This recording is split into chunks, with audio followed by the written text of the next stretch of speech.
नमस्कार मित्रों, एवीएम के इम्पॉर्टेंट केस स्टडीज़ के वीडियो में आपका स्वागत है। दोस्तों, इस वीडियो के माध्यम से हम लोग अपने कंसेप्ट को क्लियर करेंगे। स्पेशली आज मैं आपके लिए लेकर आया हूँ यूनिट 30 से लेकर यूनिट 32 जो कि हमारे मॉड्यूल डी से रिलेटेड है। तो इसमें हम लोग दोस्तों 5 से 10 केस स्टडी डिस्कस करेंगे। प्रत्येक केस स्टडी के अंदर 2 से 3 या 4 या 5 क्वेश्चन होंगे और उसको प्रॉपर तरीके से एक्सप्लेन किया जाएगा। आप उसे खुद से पहले अटेम्प्ट कीजिए, देखिए कि आपने कितना कंसेप्ट आप क्लियर है और फिर मेरे एक्सप्लेनेशन को सुनिए। चलिए बिना देरी किए हुए शुरुआत करते हैं हम लोग अपने पहले क्वेश्चन के साथ। पहला क्वेश्चन आपके स्क्रीन पर है। आपसे पूछा जा रहा है कि ये बेसिकली ये जो क्वेश्चन है ना वो किससे रिलेटेड है, मैं बता दूं आपको, legal audit of the title document, ये टॉपिक से रिलेटेड है। आइए, तो क्वेश्चन कर रहा है कि XYZ बैंक एक लीडिंग फाइनेंशियल इंस्टीट्यूशन है और ये क्रेडिट फैसिलिटी प्रोवाइड करता है बहुत सारे बिजनेस को, और बैंक का एक रिस्क मैनेजमेंट सिस्टम है और रेगुलेटरी गाइडलाइन से कॉम्प्लाई करने के लिए इसने क्या किया है कि legal audit of title document को इम्प्लीमेंट किया है। जो भी क्रेडिट एक्सपोजर 5 करोड़ से ऊपर है। अब इस पॉलिसी में क्या क्या है, 1-2 पॉइंट मैं बता देता हूँ कि टाइटल डीड्स और रिलेटेड डॉक्यूमेंट जो है लीगल ऑडिट होगा, रीवेरीफाइड होगा रिलेवेंट अथॉरिटी से जब तक लोन को फुल्ली रिपे न किया जाए। ऑडिट फाइंडिंग जो है क्वार्टरली रिव्यू होगा ऑडिट कमेटी के द्वारा, और रिव्यू के अंदर क्या क्या होगा, टोटल अकाउंट कितना ड्यू है, नंबर ऑफ अकाउंट ऑडिट हुआ, ये सब के सब डिस्कस किए जाएंगे। अब देखिए हुआ क्या, एक रिसेंट क्वार्टर में देखा गया कि बैंक ने 50 अकाउंट ऑडिट की, उसमें से 8 अकाउंट में डिफिशियंसी दिखा। इसमें से 5 डिफिशियंसी को सही किया गया, लेकिन 3 अकाउंट अभी भी अनरिजॉल्व रहा है लीगल कॉम्प्लिकेशन के कारण। तो ऑडिट कमेटी ने इंस्ट्रक्ट किया कि सेफगार्डिंग एक्शन लिया जाए और फॉलोअप किया जाए ताकि पोटेंशियल रिस्क को कम कर सकें। अब आइए क्वेश्चन पे डायरेक्टली आते हैं। पहला सवाल है, what is the minimum credit exposure threshold for conducting periodical legal audit of title document in bank as per regulatory guideline. तो रेगुलेटरी गाइडलाइन के अकॉर्डिंग अगर किसी लोन का एक्सपोजर, अब देखिए अभी मैंने आपको बता दिया, इसका आंसर आपको पता है ऑलरेडी, लेकिन देखिए आपको इतना केस स्टडी नहीं दिया जाएगा, आपको सिंपली डायरेक्टली क्वेश्चन पूछा जाएगा कि आपसे पूछा जा रहा है कि यदि आपको पीरियोडिक लीगल ऑडिट कंडक्ट करना है टाइटल डॉक्यूमेंट का एज पर रेगुलेटरी गाइडलाइन, तो मिनिमम क्रेडिट एक्सपोजर कितना होना चाहिए, 2 करोड़, 5 करोड़, 10 करोड़ या 20 करोड़। सही जवाब है 5 करोड़। तो रेगुलेटरी गाइडलाइन के अकॉर्डिंग अगर किसी लोन का एक्सपोजर 5 करोड़ या उससे ज़्यादा है तो उस लोन का टाइटल डीड का पीरियोडिक लीगल ऑडिट करना मैंडेटरी है। इसका पर्पज़ है कि बैंक के इंटरेस्ट को सेफगार्ड करना और इंश्योर करना कि डॉक्यूमेंट सही है। जैसे मान लीजिए कि एक बिजनेस है, एक बिजनेस को 8 करोड़ का लोन मिला, इस केस में बैंक को उसके टाइटल डॉक्यूमेंट का ऑडिट करना जरूरी है, लेकिन अगर लोन 4 करोड़ का होता है तो ये ऑडिट मैंडेटरी नहीं होता है। फिर क्वेश्चन 2 कर रहा है कि how frequently must bank furnish a review note on the legal audit to their bank audit committee. तो सवाल है कि कब, कितने, क्या फ्रीक्वेंसी होना चाहिए बैंक को एक रिव्यू नोट फर्निश करने का, मंथली, बाई मैनुअली, क्वार्टरली या एनुअली। सही जवाब है इसका क्वार्टरली। तो बैंक को हर क्वार्टर में एक रिव्यू नोट सबमिट करना होता है ऑडिट कमेटी के सामने। इस रिव्यू नोट में क्या लिखा जाएगा, इस रिव्यू नोट में अकाउंट के ऑडिट की डिटेल रहेगी, डिफिशियंसीज रहेगी और उनका रेक्टिफिकेशन रहेगा। जैसे मान लीजिए कि एक बैंक है, XYZ बैंक है, तो XYZ बैंक ने मार्च क्वार्टर में मान लीजिए 50 अकाउंट ऑडिट किए, 50 अकाउंट को इसने ऑडिट किया, तो अब अप्रैल में उनके एक डिटेल रिपोर्ट बोर्ड के सामने सबमिट किए जाएंगे। तो वही कहा जा रहा है, फ्रीक्वेंसी बताया जा रहा है। फिर क्वेश्चन नंबर 3 में कह रहा है, which of the following action should a bank take if deficiency in the title deed remain unresolved. तो मैंने बोला था ना कि 8 केसेस थे जिसमें से 5 रिजॉल्व हुए, 3 अनरिजॉल्व हुए। अब अनरिजॉल्व वाले केस में क्या एक्शन बैंक ले, ठीक है। तो पहला कह रहा है कि माइनर डिफिशियंसी को इग्नोर करे, नहीं, बिल्कुल गलत है। बी कह रहा है कि इनिशिएट इमीडिएट सेफगार्डिंग एक्शन, बिल्कुल सही बात है। Discontinue legal audit for the account, बिल्कुल गलत है। Transfer the account to recovery agency, ये भी गलत है। देखिए, जब टाइटल डॉक्यूमेंट में इशू रिजॉल्व नहीं होते हैं तो बैंक को अपने इंटरेस्ट को सेफगार्ड करने के लिए तुरंत एक्शन लेना होता है। अब एक्शन में क्या क्या ले सकती है, जैसे कि लीगल फॉलोअप करना, एडिशनल कोलेट्रल लेना, एक्स्ट्रा कोलेट्रल लेना या इंश्योरेंस अरेंज करना, राइट। तो जैसे मान लीजिए 3 अकाउंट पे लीगल कॉम्प्लिकेशन की वजह से इशू रिजॉल्व नहीं हो रहे हैं तो बैंक यहाँ पे एक्स्ट्रा सिक्योरिटी या इंश्योरेंस लेकर अपने रिस्क को मिनिमाइज करेगा।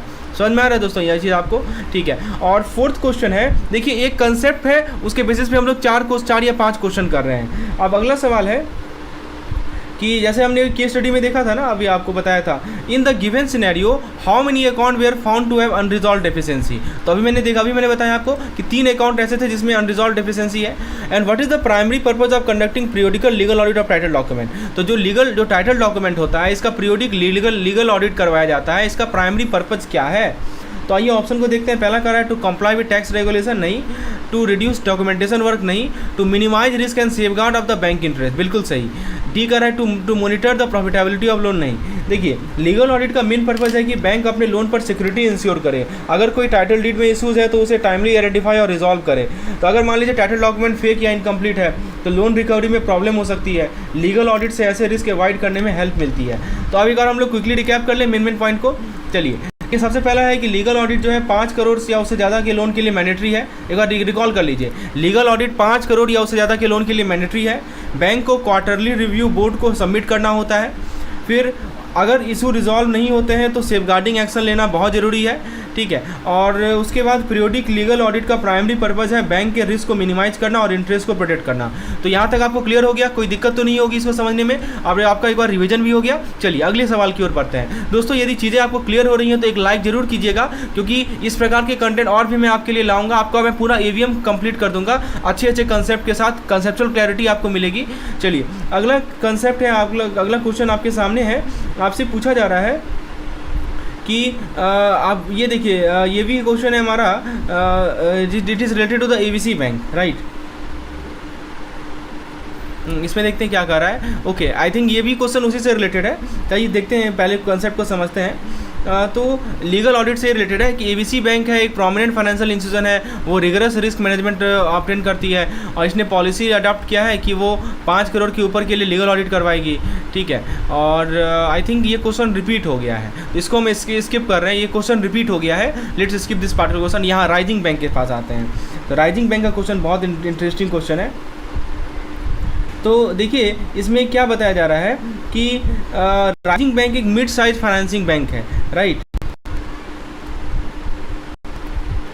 तो बेसिकली ये फ्रॉड प्रिवेंशन स्ट्रेटजी के बेसिस पे क्वेश्चन है कि राइजिंग बैंक ने कुछ प्रिवेंशन इंप्लीमेंट किए हैं जो इंडस्ट्री बेस्ड प्रैक्टिस और रेगुलेटरी गाइडलाइन को फॉलो करते हैं। देख सकते हैं, to align with the industry based practice and regulatory guideline the bank implemented several prevent measure. क्या लिया इन्होंने? इंफ्रास्ट्रक्चर एंड पर्सनल, यानी इंफ्रास्ट्रक्चर को स्ट्रेंथन किया चेक हैंडलिंग सर्विस ब्रांच में, और इंश्योर किया हाई क्वालिटी पर्सनल को जो CTS बेस्ड क्लियरिंग के लिए हो, KYC कॉम्प्लाइंट हो, सारे बेनिफिशियरी को वेरीफाई करना KYC कॉम्प्लाइंट है या नहीं है। फिर UV लैम्प को यूज करना, चेक यदि मान लीजिए 0.2 मिलियन से ऊपर का चेक है, ठीक है ना, तो उसके लिए UV लैम्प का 0.2 मिलियन समझते हैं ना, 1 मिलियन होता है 10 लाख, तो 0.2 हो जाएगा 2 लाख, ठीक है। तो 2 लाख के ऊपर के चेक के लिए UV लैम्प का यूज करना। Employ multi level scrutiny for check exceeding 0.5 million, 5 lakh के ऊपर, ठीक है। तो ये सब स्टेप्स ने लिए।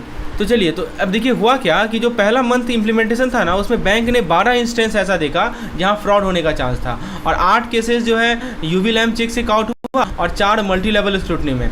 तो अब टाइमली एक्शन के कारण क्या हुआ, फाइनेंशियल लॉस बच गया इन सब केस में।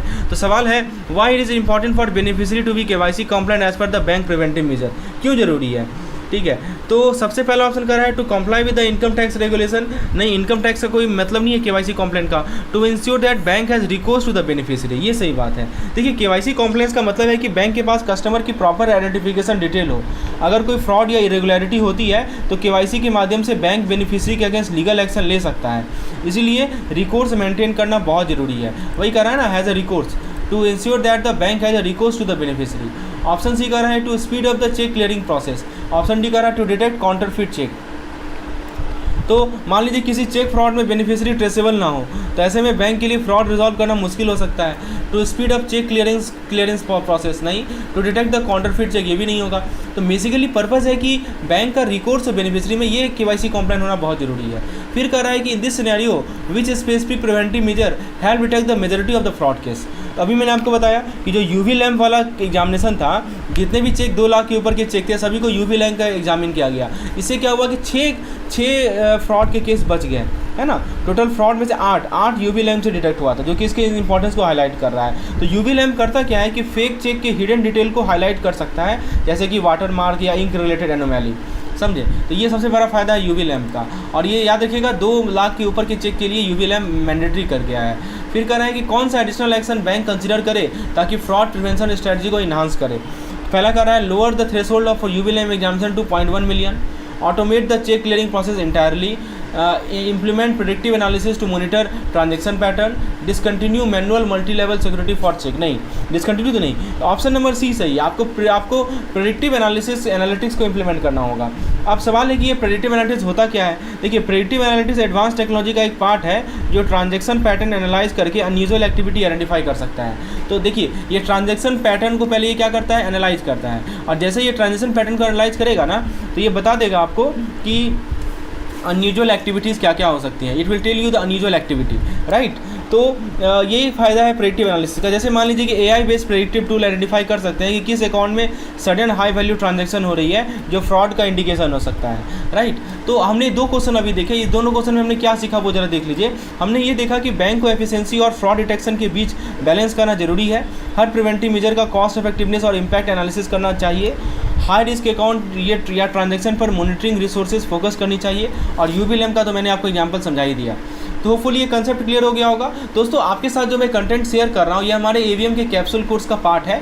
ये सभी पीडीएफ आपको हमारे कैप्सूल कोर्स के अंदर मिलते हैं। कैप्सूल कोर्स बहुत ही इंपॉर्टेंट कोर्स है। इसके अंदर आपको quick revision PDF, module wise capsule PDF, one liner PDF, quizzes मिलते हैं प्रैक्टिस करने के लिए, व्हाट टू स्टडी पीडीएफ मिलता है। यानी हर एक वो चीज़ मिलता है जो कि आप कम समय में आपको ज़्यादा आउटपुट देगा। इसी पर्पज़ से ये कैप्सूल कोर्स को बनाया गया है। यदि आप इसमें इंटरेस्टेड हैं तो मुझे व्हाट्सएप कर सकते हैं इस पार्टिकुलर नंबर पर, या डिस्क्रिप्शन में इसका लिंक भी अवेलेबल है। चलिए, अब हम लोग अगले सवाल की ओर आगे बढ़ते हैं। यहाँ पे टेक सिक्योर के बारे में एक इंटरेस्टिंग केस स्टडीज़ है, आइए डिस्कस करते हैं।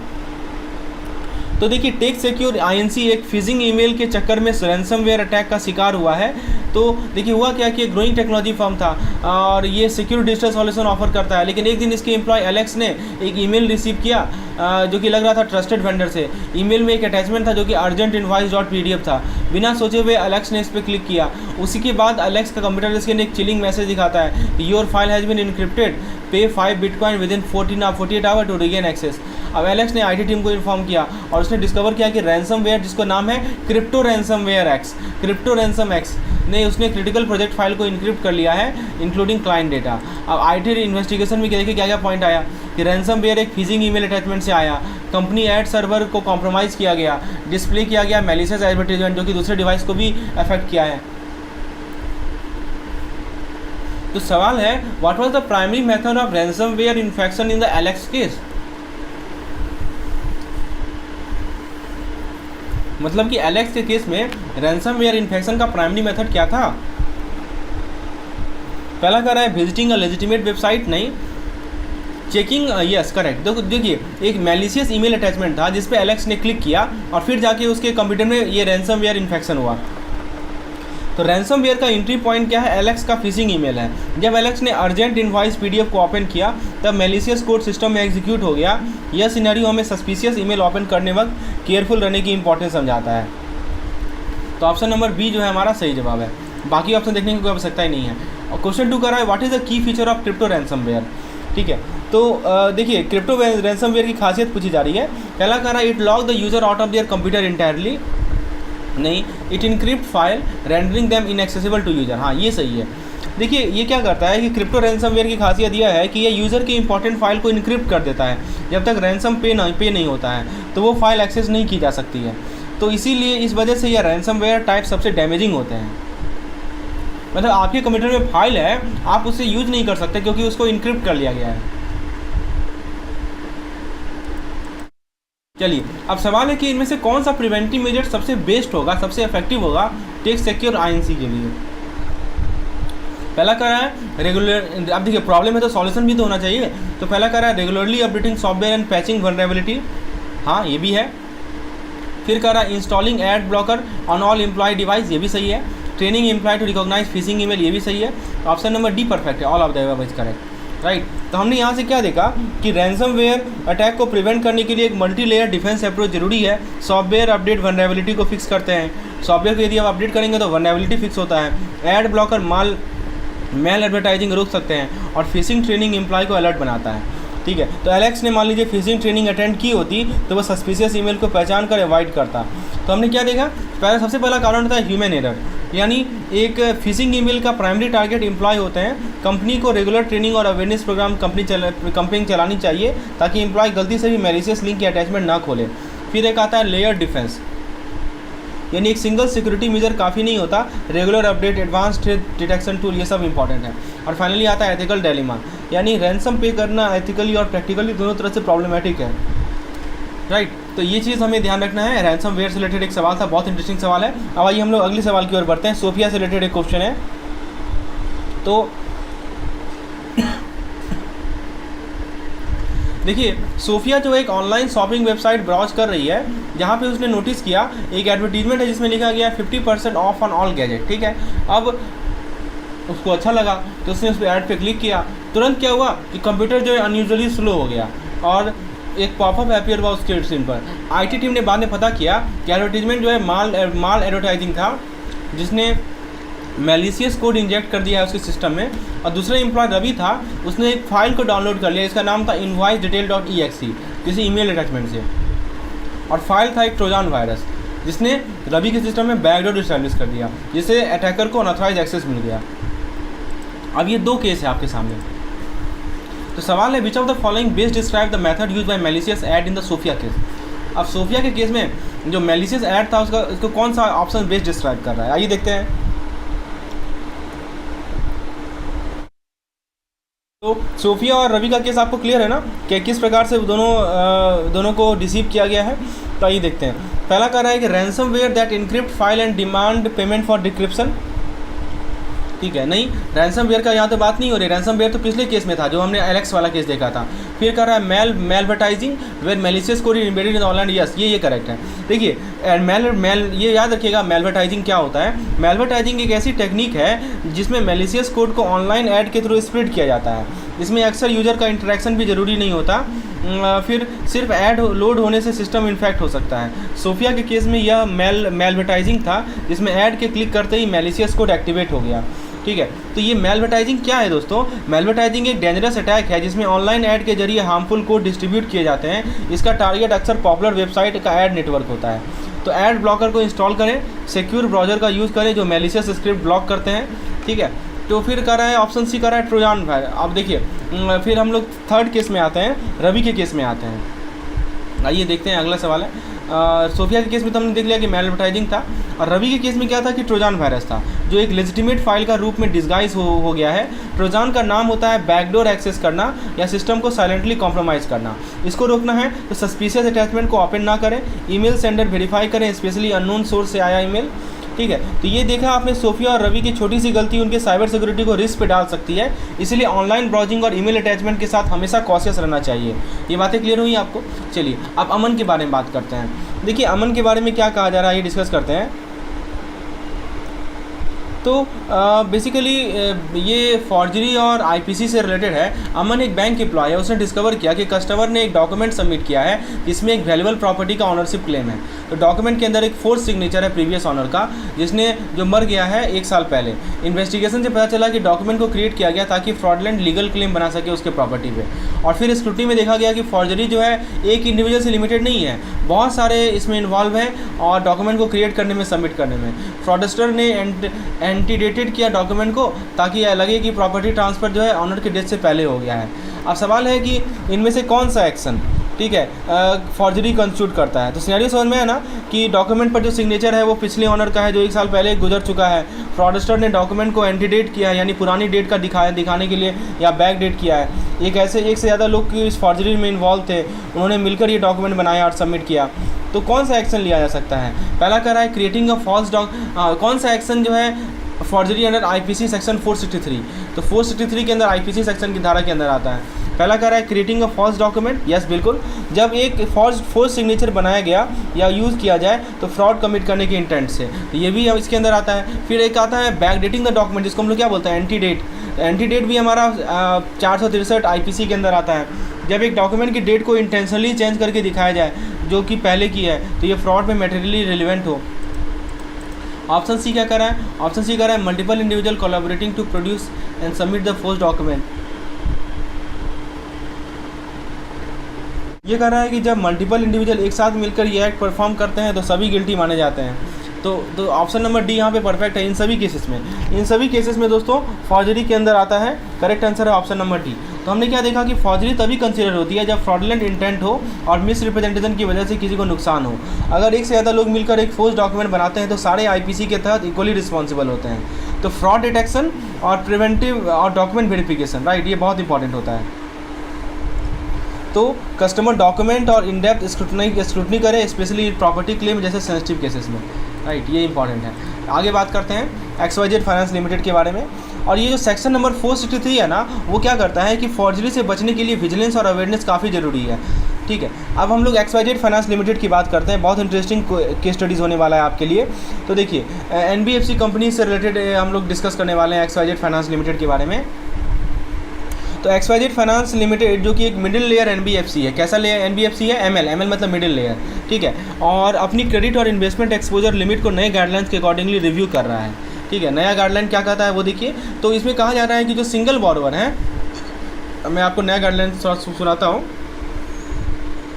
इसमें कहा जा रहा है कि यहाँ पे देखिए XYZ सिंगल बॉरोवर के लिए maximum exposure tier one capital का 25% है सिंगल एक्सपोजर में, और सिंगल ग्रुप ऑफ बॉरोवर के लिए maximum exposure tier one capital का 40%, ठीक है। ये आपको पता होना चाहिए। मतलब सिंगल बॉरोवर हो तो 25% और सिंगल ग्रुप ऑफ बॉरोवर हो तो 40% टीयर वन कैपिटल का एक्सपोजर। अब देखिए XYZ क्या कहते जो टीयर वन कैपिटल है वो 1000 करोड़ है, और XYZ ने क्या किया कि कंपनी ए को, ये कंपनी है जिसका नाम ए है, तो कंपनी ए को क्या किया, कंपनी ए को 300 करोड़ का लोन दिया है। कितना का दिया है लोन? 300 करोड़ का दिया है ना, यहाँ देखिए लिखा हुआ है। XYZ ने कंपनी ए को 300 करोड़ का लोन दिया है, और उसके बॉन्ड्स में 50 करोड़ इन्वेस्ट भी किया है, ठीक है। अब कह रहा है कि टोटल एक्सपोजर कितना हो गया? 350 करोड़ नहीं हो गया, ठीक है। तो उसी तरह दोस्तों XYZ ने ग्रुप बी कंपनी को 500 करोड़ का क्रेडिट दिया है। तो ये तो केस समझ में आ गया आपको, ठीक है। ग्रुप ऑफ बॉरोवर और बॉरोवर के केस में जो टीयर वन कैपिटल होता है उसका 25 और 50%, 25 और 40%, ठीक है, एक्सपोजर होता है। अभी हमने देखा है। तो अब सवाल देखते हैं। सवाल कर रहा है कि based on the, just wait a minute, हाँ, तो ये तो आपके सामने एक क्वेश्चन है। आप सवाल है कि based on the revise prudential guideline which of the following action would comply with the regulatory framework. पहला कर रहा है lending 300 crore to the company and investing 50 crore in it bond as the total exposure is below the 25% tier limit. अब देखिए कौन सा exposure सही है, ठीक है, विच कंप्लाई कर रहा है, रेगुलेटरी फ्रेमवर्क से कंप्लाई कर रहा है, ये बताइए। देखिए 300 करोड़ इसने कंपनी ए को दिया और 50 करोड़ अपने बॉन्ड में दिया, तो टोटल एक्सपोजर कितना हो गया? 350 करोड़। अब टीयर वन कैपिटल कितना है? टीयर वन कैपिटल है इसका 1000 करोड़। 1000 करोड़ का यदि आप ये सिंगल कंपनी 25% निकालेंगे तो कितना हो जाएगा? 250 करोड़। तो ये तो ऊपर हो गया ना, तो ये तो गलत हो गया ना, ये नहीं होगा, ठीक है, ये नहीं होगा। क्योंकि दोस्तों एक्शन जो है ये कंप्लाई नहीं कर रहा है, क्योंकि आप 300 करोड़ कंपनी को दे रहे हैं और 50 करोड़ इसके बॉन्ड में इन्वेस्ट कर रहे हैं, और जो टीयर वन कैपिटल है इसका 1000 करोड़ है, इसका 25% यदि निकालेंगे तो आपको मिलेगा कितना? 250 करोड़, और ये 350 करोड़ से ऊपर है। फिर बी कर रहा है कि extended credit of 500 crore to group B as the total exposure is within the 40 limit for a single group of borrower. तो ये भी गलत है, क्योंकि ग्रुप बी की बात करें, यहाँ पे ग्रुप की बात की जा रही है। हाँ, ग्रुप की बात की जा रही है, तो यदि 100 का आप 40% निकालेंगे तो 400 करोड़ आएगा, 400 करोड़ आएगा, लेकिन आपने इसको 500 करोड़ का दे दिया है, तो ये तो बिलो तो नहीं है, ये भी गलत है। तो नाइदर ए एंड बी इसका सही जवाब होगा। मैं इसका आंसर सही कर देता हूँ, नाइदर ए एंड बी। तो आपने एक कंपनी को जो है 25% से ज़्यादा का एक्सपोजर दे दिया है, ठीक है, क्योंकि आपने 350 करोड़ का एक्सपोजर दिया है, तो इनका जो 25% लिमिट है उससे ज़्यादा हो गया ना, ठीक है। तो सिंगल बॉरोवर के केस में एक्सीड कर रहा है तो ये कंप्लाई नहीं करेगा, और सिंगल ग्रुप बॉरोवर के केस में भी ये भी एक्सीड कर रहा है तो ये भी कंप्लाई नहीं करेगा। तो गाइडलाइन इंश्योर तो याद रखिएगा आप कि NBFC रिमेन फाइनेंशियली स्टेबल और इसमें कोई क्रेडिट रिस्क का कंसंट्रेशन ना हो, ये गाइडलाइन का इंपॉर्टेंट है। और टीयर वन आपको पता होगा कि एक्सपोजर लिमिट कैलकुलेट करने का फाउंडेशन कैपिटल माना जाता है। चलिए ये सिनेरियो क्लियरली दिखाता है कि जो हमारा नया SBR गाइडलाइन है, राइट, स्केल बेस्ड रेगुलेशन बोलते हैं। तो क्या बोलते हैं इसको? बोलते हैं स्केल बेस्ड रेगुलेशन, ठीक है, SBR कहा जाता है। तो इसके अंदर एक्सपोजर लिमिट की इसको स्ट्रिक्टली फॉलो करना बहुत ज़रूरी है। चलिए अब हम लोग अगले सवाल की ओर बढ़ते हैं। ये जो कंसेप्ट मुझे समझाना था इस क्वेश्चन के माध्यम से वो मैंने समझा दिया। अब अगला सवाल है ABC फाइनेंस लिमिटेड के बारे में। तो देखिए ऐसा है कि ABC फाइनेंस लिमिटेड एक वो NBFC ML था, मिडिल लेयर था, अब यहाँ पे UL है, अपर लेयर है, ठीक है। अपने इंटरनल पॉलिसी को नए SBR गाइडलाइन के साथ अलाइन कर रहा है और कंपनी ने कुछ स्टेप्स लिए हैं। क्या स्टेप लिए हैं? SSE क्या होता है? Sensitive sector exposure. तो बोर्ड ने कैपिटल मार्केट और कमर्शियल रियल एस्टेट एक्सपोजर के लिए सब लिमिट सेट किया था, जो डायनेमिक रिस्क असेसमेंट के बेसिस पर डिसाइड होती है। किसके बेसिस पर डिसाइड होती है? डायनेमिक रिस्क असेसमेंट, शॉर्ट में DRA कहा जाता है, ठीक है। तो बोर्ड ने क्या किया दोस्तों? बोर्ड ने कैपिटल मार्केट और कमर्शियल रियल एस्टेट एक्सपोजर के लिए सब लिमिट सेट किए हैं। और ये डायनेमिक रिस्क असेसमेंट के बेसिस पर डिसाइड होती है। रेगुलेटरी रिस्ट्रिक्शन है क्या है कि डायरेक्टर उनके रिलेटिव और entities with significant share holding के लिए लोन देना स्ट्रिक्टली प्रोहिबिटेड है। ना कि डायरेक्टर को दे सकते हैं, ना उनके रिलेटिव को दे सकते हैं, और वैसे एंटिटीज़ जिनके पास सिग्निफिकेंट शेयर होल्डिंग है उनको भी आप जो है लोन नहीं दे सकते। ठीक है, और क्या कर रहा है, रियल एस्टेट लोन के बारे में थर्ड पार्टी बताया जा रहा है कि XYZ डेवलपर ने एक रियल एस्टेट लोन प्रपोजल को सैंक्शन किया है, लेकिन डिसबर्समेंट को अब तक रोका गया है जब तक रिक्वायर्ड स्टैट्यूटरी अप्रूवल कंप्लीट नहीं होता। तो ये 3 चीज़ें आपको बताई गई। अब सवाल है, which of the following action in the scenario align with the SBR prudential guideline. तो पहला कर रहा है sanctioning the loan to XYZ developer without verifying the status of statutory approval. हाँ देखिए, लोन सैंक्शन करना परमिसिबल है, लेकिन स्टैट्यूटरी अप्रूवल के बिना डिसबर्समेंट गाइडलाइन के अगेंस्ट होता है। बी कह रहा है कि सेटिंग बोर्ड अप्रूवल सब limit for capital market and commercial market under SB। तो ये क्या लगता है आपको? अब देखिए, SBR गाइडलाइन के साथ अलाइन करता है। SSE आपको मैंने बताया था ना, SSE होता है sensitive sector exposure. Sensitive sector exposure के लिए बोर्ड अप्रूवल लिमिट होना NBFC का इफेक्टिव रिस्क मैनेजमेंट के लिए ज़रूरी है। तो ऑप्शन नंबर बी सही है। ऑप्शन सी कह रहा है disbursing a loan to the NBFC director relative who has majority share holding. नहीं, ये नहीं कर सकते आप।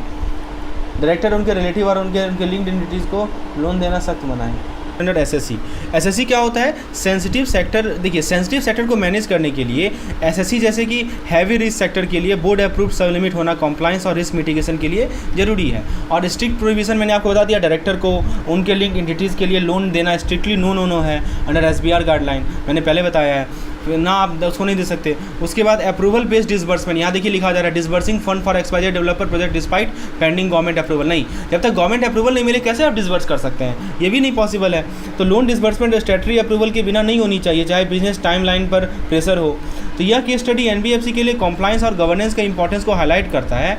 ठीक है, तो आपको एक्सप्लेनेशन क्लियर हो गया होगा। ठीक है, आपको ना ही डायरेक्टर और उनके एंटिटीज़ को लोन देना है, ना ही डिसबर्स करना है बिना गवर्नमेंट के अप्रूवल के बिना, और बिना स्टैट्यूटरी अप्रूवल को वेरीफाई किए ना ही उन्हें लोन देना है। ये चीज़ ध्यान रखना है। चलिए, तो यही चीज़ यहाँ समझाना चाह रहा था मैं। अब हम लोग अगले सवाल की ओर बढ़ते हैं। बहुत इंटरेस्टिंग सवाल है, XYZ कैपिटल फाइनेंस लिमिटेड के रिगार्डिंग एक क्वेश्चन है। तो देखिए, XYZ फाइनेंशियल कैपिटल एक NBFC UL में अपर लेयर में है। ठीक है, और इसने कॉम्प्लायंस के कुछ की स्टेप इंप्लीमेंट किए हैं, जैसे कि इसने ICAAP, क्या होता है? Internal capital adequacy assessment process. तो XYZ कैपिटल ने credit risk, market risk, operational risk और रेजिडुअल रिस्क को फैक्टर करते हुए एक board approved ICAAP method adopt की है। क्रेडिट, मार्केट, ऑपरेशनल और दूसरे रेजिडुअल रिस्क को फैक्टर करते हुए एक बोर्ड अप्रूव्ड मेथोलॉजी को अडॉप्ट किया है। उसके बाद क्या किया इन्होंने कि कॉमन इक्विटी टियर 1 कैपिटल, इसको CET1 बोलते हैं। क्या बोलते हैं? CET1। तो CET1 कैपिटल में कंपनी ने अपने रिस्क वेट एसेट के अगेंस्ट 10% CET1 कैपिटल मेंटेन किया है। तो जितना इनका रिस्क वेट एसेट है ना, उसका 10% जो है उन्होंने CET1 मेंटेन किया है, और 9% जो कि रेगुलेटरी रिक्वायरमेंट है 9% का, जो कि उससे ज़्यादा है। ठीक है, तीसरा इन्होंने डिफरेंशियल प्रोविजनिंग की है, मतलब कि स्टैंडर्ड एसेट क्लास के लिए risk based differential provisioning implement की गई है। तो ये 3 काम इन्होंने किया है XYZ कैपिटल फाइनेंस है। अब देखते हैं क्वेश्चन क्या है। क्वेश्चन ये कर रहा है कि which of the following practice align with the regulatory requirement. अब जो रेगुलेटरी रिक्वायरमेंट है under scale based regulation for NBFC UL, उससे कौन सा प्रैक्टिस अलाइन कर रहा है? पहला कर रहा है maintaining CET capital of 8% of RWA to optimize capital allocation. तो देखिए, CET1 कैपिटल का मिनिमम रिक्वायरमेंट 8% नहीं है, 9% है। ठीक है, तो 8% यदि मेंटेन करेगा तो नॉन कॉम्प्लाइंट माना जाएगा। फिर ऑप्शन बी कर रहा है कि implementing ICAAP for a realistic internal assessment of risk proportional to its operation. ICAAP का इम्प्लीमेंटेशन SBR गाइडलाइन के अंदर एक कोर रिक्वायरमेंट है। ये NBFC के कैपिटल रिक्वायरमेंट को रिस्क के प्रोपोर्शनल बनाता है। फिर कह रहा है adopting uniform provisioning for all standard asset class. नहीं, ये गलत है। डिफरेंशियल प्रोविजनिंग का कंसेप्ट होता है। NBFC UL के लिए स्टैंडर्ड एसेट क्लासेस के लिए डिफरेंशियल प्रोविजनिंग मैंडेटरी है। यूनिफॉर्म प्रोविजनिंग रेगुलेटरी रिक्वायरमेंट का वायलेशन माना जाएगा। फिर कह रहा है ignoring leverage requirement has no specific ceiling has been prescribed. ये भी गलत है। भले ही अभी लीवरेज सीलिंग प्रिस्क्राइब नहीं हुई हो, लेकिन NBFC को एक्सपेक्टेड लीवरेज लिमिट को रेगुलेटरी एक्सपेक्टेशन के हिसाब से मेंटेन करना होगा। तो हमने यहाँ पे क्या देखा, इस क्वेश्चन से क्या सीखा? इस क्वेश्चन से सही जवाब समझ में आया ना? सही जवाब है हमारा ऑप्शन नंबर बी। इस क्वेश्चन से हमने क्या सीखा वो जरा देख लिए।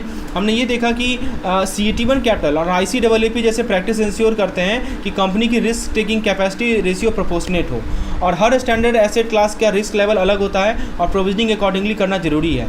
NBFC अपर लेयर को लिवरेज और प्रोविजनिंग नॉर्म्स को स्ट्रिक्टली फॉलो करना जरूरी है। तो यह केस स्टडी SBR फ्रेमवर्क के कॉम्प्लायंस के इंपॉर्टेंस को हाईलाइट करता है। चलिए, अब हम लोग फ्यूचर फाइनेंस के कंसेप्ट पे आते हैं। देखिए, फ्यूचर फाइनेंस के बारे में क्या कहा जा रहा है तो देखिए फ्यूचर फाइनेंस एक एनबीएफसी एमएफआई है। अभी तक हमने यूएल की बात की थी, अपर लेयर की बात की थी, और ये माइक्रो फाइनेंस इंस्टीट्यूशन है जो नॉर्थ ईस्ट रीजन में काम करता है। इनका नेट ऑन फंड, इसका एनओएफ जो है वो कितना है, 2 करोड़ का है, और ये 150 दिन जो है 150 दिन ओवरड्यू एनपीए क्लासिफिकेशन फॉलो करता है। पता है ना आपको, ये जो होता है इनका ओवरड्यू, वैसे तो 90 दिन होता है, लेकिन जो हमारे एनबीएफसी एमएफआई होते हैं उनके लिए 150 दिन के ऊपर यदि लोन पेमेंट ड्यू है तो उसे ओवरड्यू है तो उसको हम लोग एनपीए में डालते हैं। फिर कह रहा है कि रेगुलेटरी कॉम्प्लाइंस के लिए इन्हें अपने एनओएफ बढ़ाना और नए एनपीए नॉर्म्स को फॉलो करने की ज़रूरत है। ठीक है, तो रेगुलेटरी कॉम्प्लाइंस के लिए एनओएफ को बढ़ाना है। अब एमसीक्यू में हमें correct course of action identify करना है। पहला कह रहा है based on the given scenario identify the correct course of action, increase the NOF to 7 crore by March 31, 2024 and follow the NPA classification norms of 120 day overdue stating 31 March. देखिए हुआ क्या कि इनका जो ये एनओएफ मेंटेन करने का जो था वो स्टेजेस में बढ़ाया गया। ठीक है, तो इस ऑप्शन में कहा गया है कि एनओएफ को 7 करोड़ तक मार्च 31, 2024 तक बढ़ाना है और 120 दिन ओवरड्यू एनपीए नॉर्म्स 31 मार्च से फॉलो करना है। तो यह गलत है क्योंकि मार्च 31, 2024 तक एनओएफ 5 करोड़ होना चाहिए, ना कि 7 करोड़। यहाँ पे क्या लिखा है 7 करोड़, नहीं 5 करोड़ का एनओएफ होना चाहिए 31 मार्च 2024 तक। ठीक है, तो एनपीए नॉर्म्स को, और ये भी गलत है कि यहाँ पे तो ऑप्शन नंबर ये गलत है। ऑप्शन भी कर रहा है कि increase the NOF to 5 crore, हाँ ये सही है, और बाई 31/5 नहीं, ये गलत है। And adhering to the 90 day NPA norms immediately, ये गलत है क्योंकि 90 डे एनपीए नॉर्म तुरंत फॉलो करना, ये गलत है क्योंकि 90 डे एनपीए नॉर्म को तुरंत फॉलो नहीं करना होता। रेगुलेटरी ग्लाइड पाथ के हिसाब से एनपीए नॉर्म ग्रेजुअली अडॉप्ट करते हैं। ऑप्शन सी कर रहा है कि increase the NOF to 5 crore by 31 March 2024, 7 crore by 31 March 2025 and 10 crore by 31 March 2026 while the following guide path. ठीक है, हाँ ये मुझे सही लग रहा है कि देखिए हुआ क्या था, एनपीए नॉर्म्स को 5 करोड़ तक ले जाना है 2024 तक, 7 करोड़ ले जाना है, ये एनओएफ की बात हो रही है नेट ऑन फंड की, तो 7 करोड़ ले जाना है 2025 तक और 10 करोड़ ले जाना है 2026 तक। ठीक है, और दूसरी बात यदि हम ग्लाइड पाथ की बात कर लें तो 150 दिन का जो ओवरड्यू था वो था 31 मार्च 2024 तक। ठीक है, उसके बाद अगला आता है 120 दिन का ओवरड्यू। 120 दिन का ओवरड्यू था 2025 31 मार्च तक, और 90 दिन का ओवरड्यू है 31 मार्च 2026 तक। इसी को कहा जाता है ग्लाइड पाथ। ठीक है, तो ये रेगुलेटरी रिक्वायरमेंट को पूरी तरह से मैच करता है। तो ऑप्शन डी क्या कर रहा है, maintain the NOF at 2 crore and follow the 90 day NPA, ये गलत है। ठीक है, तो सही जवाब क्या है, ऑप्शन नंबर सी सही जवाब है। तो एक छोटी एग्जांपल से समझते हैं। मान लीजिए एक एग्जांपल ले लेते हैं इसको समझने के लिए। देखिए समझना बहुत ज़रूरी है, कंसेप्ट समझना, वही चीज़ यहाँ बताया जा रहा है, सेम चीज़ यहाँ बताया जा रहा है। देखिए मान लीजिए कि फ्यूचर फाइनेंस एक लंबी जर्नी पर निकली है। पहला स्टेशन जो है उसको 31 मार्च 2024 पर इनका एनओएफ 5 करोड़ तक होना चाहिए। फिर अगली स्टेशन यानी 31 मार्च 2025 तक इनका एनओएफ 7 करोड़ तक होना चाहिए, और फाइनल स्टेशन जो 31 मार्च 2026 तक है इनका एनओएफ 10 करोड़ का होना चाहिए। साथ ही जर्नी के हर स्टेशन पे एनपीए नॉर्म्स की टाइम ड्यूरेशन ग्रेजुअली कम होती जाएगा। जैसे 150 दिन है पहले में, फिर 120 दिन, फिर 90 दिन। ठीक है, तो ये ध्यान रखना है। तो होपफुली आपको ये कंसेप्ट क्लियर हो गया होगा किस प्रकार से ग्रेजुअल पाथ को ग्लाइड करना है। कोई भी सवाल पूछिए, इससे आपका जवाब दे पाएंगे, कॉन्फिडेंटली दे पाएंगे जवाब।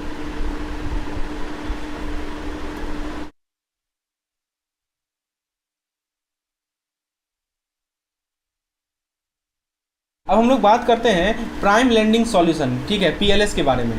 तो पीएलएस के बारे में देखिए क्या कहा जा रहा है कि प्राइम लेंडिंग सॉल्यूशन एक एनबीएफसी डी है। ठीक है, जो कि अपनी कैटेगराइजेशन को लेकर क्लैरिटी चाहता है। साथ ही वह एक एनबीएफसी P2P को लॉन्च करने का प्लान कर रहा है और समझना चाहते हैं कि दोनों की रेगुलेटरी लेयर कैसे डिसाइड होती है। इसके अलावा जो मैनेजमेंट कंपनीज़ हैं, ये मैनेजमेंट कंपेयर करना चाहता है कि एनबीएफसी आईसीसी, एनबीएफसी एमएफआई और गवर्नमेंट ऑन एनबीएफसी का प्लेसमेंट कैसा होता है। ठीक है, ये तो आपके सामने सिनेरियो दिया हुआ है। अब सवाल है कि इनमें से कौन सा करेक्टली ये कर रहा है। तो सवाल क्या कर रहा है कि which of the following option correctly reflect the categorization of NBFC under the scale based regulation of framework of PLS. तो पीएलएस के अंदर कौन सा करेक्ट कैटेगराइजेशन एनबीएफसी का। पहला कर रहा है कि एनबीएफसी डी हमेशा बेस लेयर में रहेगा और एनबीएफसी P2P जो है मिडिल लेयर में होगा। गलत है, क्योंकि एनबीएफसी डी कभी बेस लेयर में नहीं होता है, या मिडिल या अपर लेयर में प्लेस होता है। कहाँ पे प्लेस होता है, या तो मिडिल लेयर में होगा या अपर लेयर में होगा। राइट, और एनबीएफसी P2P हमेशा बेस लेयर में होगा। फिर कह रहा है कि NBFC D will either be in the middle layer और the upper layer while NBFC P2P will remain in the base layer. Yes, ये करेक्ट है, ये बिल्कुल सही है। एनबीएफसी डी का प्लेसमेंट उनके स्किल के और सिग्निफिकेंस पे डिपेंड करता है, और NBFC P2P activity based regulation structure के हिसाब से सिर्फ बेस लेयर में ही होते हैं। फिर कह रहा है NBFC D will always remain in the middle layer, ये भी गलत है। ठीक है,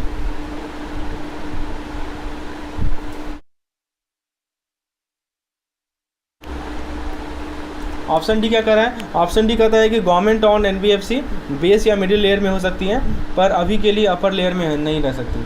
तो हमने क्या देखा, जैसे मान लीजिए कि एनबीएफसी डी के एसेट और सिस्टमेटिक इंपॉर्टेंस ज़्यादा है तो मिडिल या अपर लेयर में क्लासीफाई होगा, ठीक है।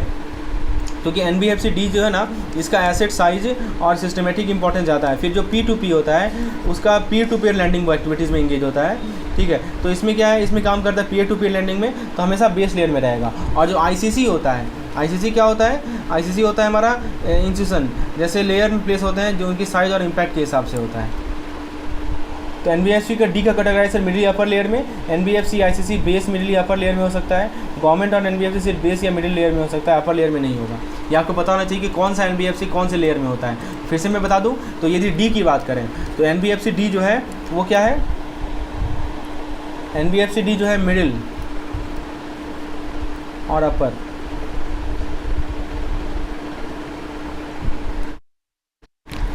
एनबीएफसी P2P जो है, इसमें क्या होता है, कैटेगराइजेशन हमेशा बेस लेयर में रहता है P2P का, और आईसीसी का जो है बेस मिडिल या अपर लेयर में कोई कहीं भी हो सकता है, और गवर्नमेंट और एनबीएफसी हमेशा बेस या मिडिल लेयर में होते हैं। Please go through it, very very important, कौन से एनबीएफसी कौन से लेयर में होते हैं।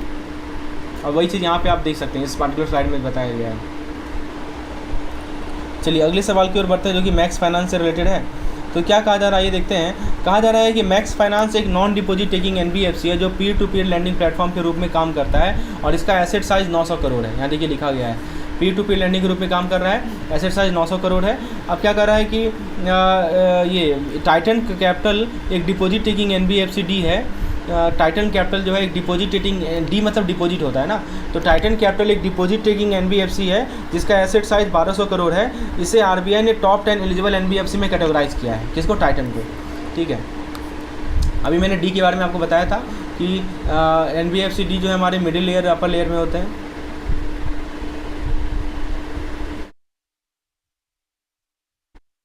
अब दोनों अपने रेगुलेटरी लेयर को लेकर क्लैरिटी चाहते हैं, राइट।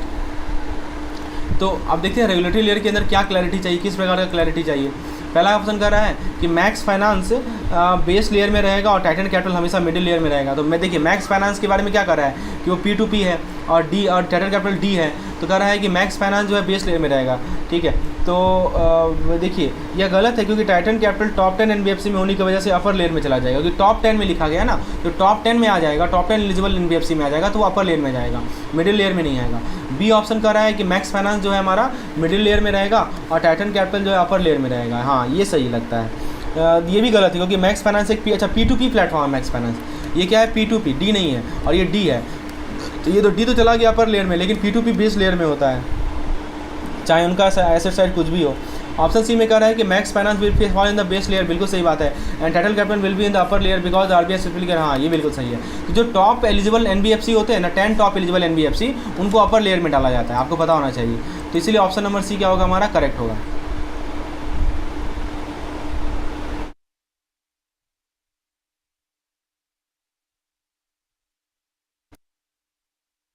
तो ये चीज़ हमें ध्यान रखनी है, हमें पता होना चाहिए कि कौन सा लेयर कौन सी लेयर के अंदर रहता है। This is very important. चलिए अब हम लोग जेनिट टेक्नोलॉजीज लिमिटेड के बारे में बात करते हैं। आइए डिस्कस करते हैं क्या समझाया जा रहा है हमें। तो देखिए जेनिट टेक्नोलॉजी एक लिस्टेड कंपनी है जो अपनी कॉर्पोरेट गवर्नेंस को मजबूत बनाने के लिए, पहली बात तो समझिए की पॉइंट क्या है कि लिस्टेड कंपनी है, अपनी कॉर्पोरेट गवर्नेंस को मजबूत बनाने के लिए clause number 49 of the SEBI listing agreement के अंदर एक विसल ब्लोअर पॉलिसी इंप्लीमेंट कर चुकी है। क्या इंप्लीमेंट कर चुकी है, विसल ब्लोअर पॉलिसी, ठीक है। और पॉलिसी के कुछ की फीचर्स हैं, जैसे कि आप देख सकते हैं कि अनइथिकल बिहेवियर या फ्रॉड रिपोर्ट करना भी किसी के रिटेलिएशन दे सकता है।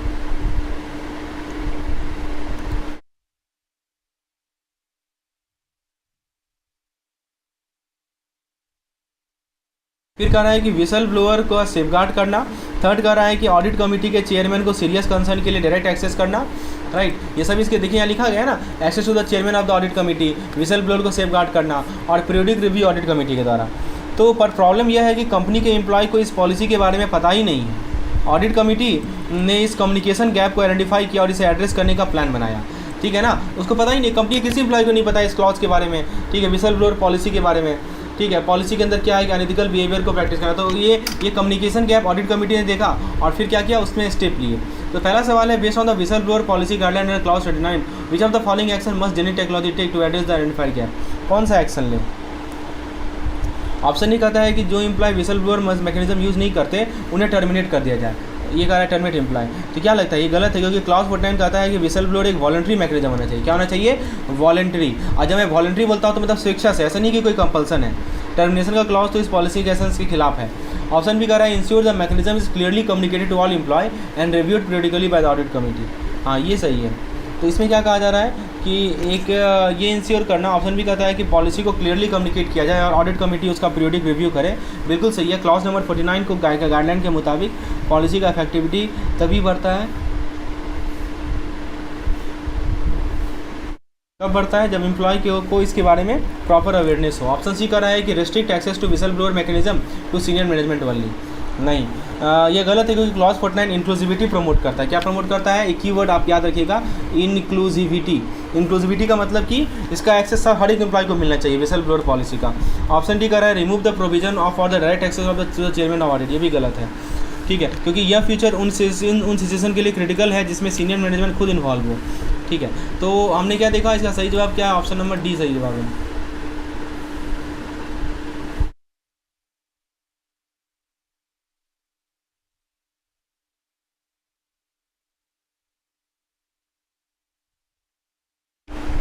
तो आपको समझ में आया क्यों इसका आंसर सही है। तो जैसे मान लीजिए कि एम्प्लॉय को विसल ब्लोअर मैकेनिज्म के बारे में पता ही नहीं है, तो वो अनएथिकल बिहेवियर या फ्रॉड रिपोर्ट कैसे करेंगे? तो जेन्युइन टेक्नोलॉजी को इंश्योर करना होगा कि पॉलिसी का कम्युनिकेशन ट्रेनिंग प्रोग्राम या इंटरनल ईमेल से जरिए हो और ऑडिट कमेटी पॉलिसी को रेगुलरली रिव्यू करे और एम्प्लॉय से फीडबैक ले। ठीक है, तो विसल ब्लोअर पॉलिसी देख लीजिए, क्लॉज नंबर 49 देख लीजिए क्या होता है, ये सभी चीज़ इंपॉर्टेंट है, राइट। अब थोड़ा राजीव शर्मा के केस को डिस्कस कर लेते हैं। तो देखिए, राजीव शर्मा एक सेंट्रल गवर्नमेंट इंटरप्राइज का एम्प्लॉय है। उन्होंने प्रोक्योरमेंट प्रोसीड्यूरल में करप्शन नोटिस की और जो चीफ विजिलेंस कमीशन होता है, सीवीसी होता है, राइट, सीवीसी को एक रिटन कंप्लेंट सबमिट की। राजीव का रिक्वेस्ट अपनी आइडेंटिटी डिस्क्लोज करने की परमिशन, और राजीव ने क्या किया कि अपने आइडेंटिटी को डिस्क्लोज करने की परमिशन दी, ठीक है, पर कॉन्फिडेंशियलिटी मेंटेन करने की डिमांड रखी। तो सीवीसी ने कंप्लेंट का इनिशियल रिव्यू किया और मेरिट फाइंड किया, और क्या किया कि ये सीवीसी के पास जो ये कंप्लेंट पहुंचा था उसने क्या किया, मेरिट फाइंड किया कंप्लेंट। यहाँ देखिए लिखा गया है ना, find merit in the complaint and also exit.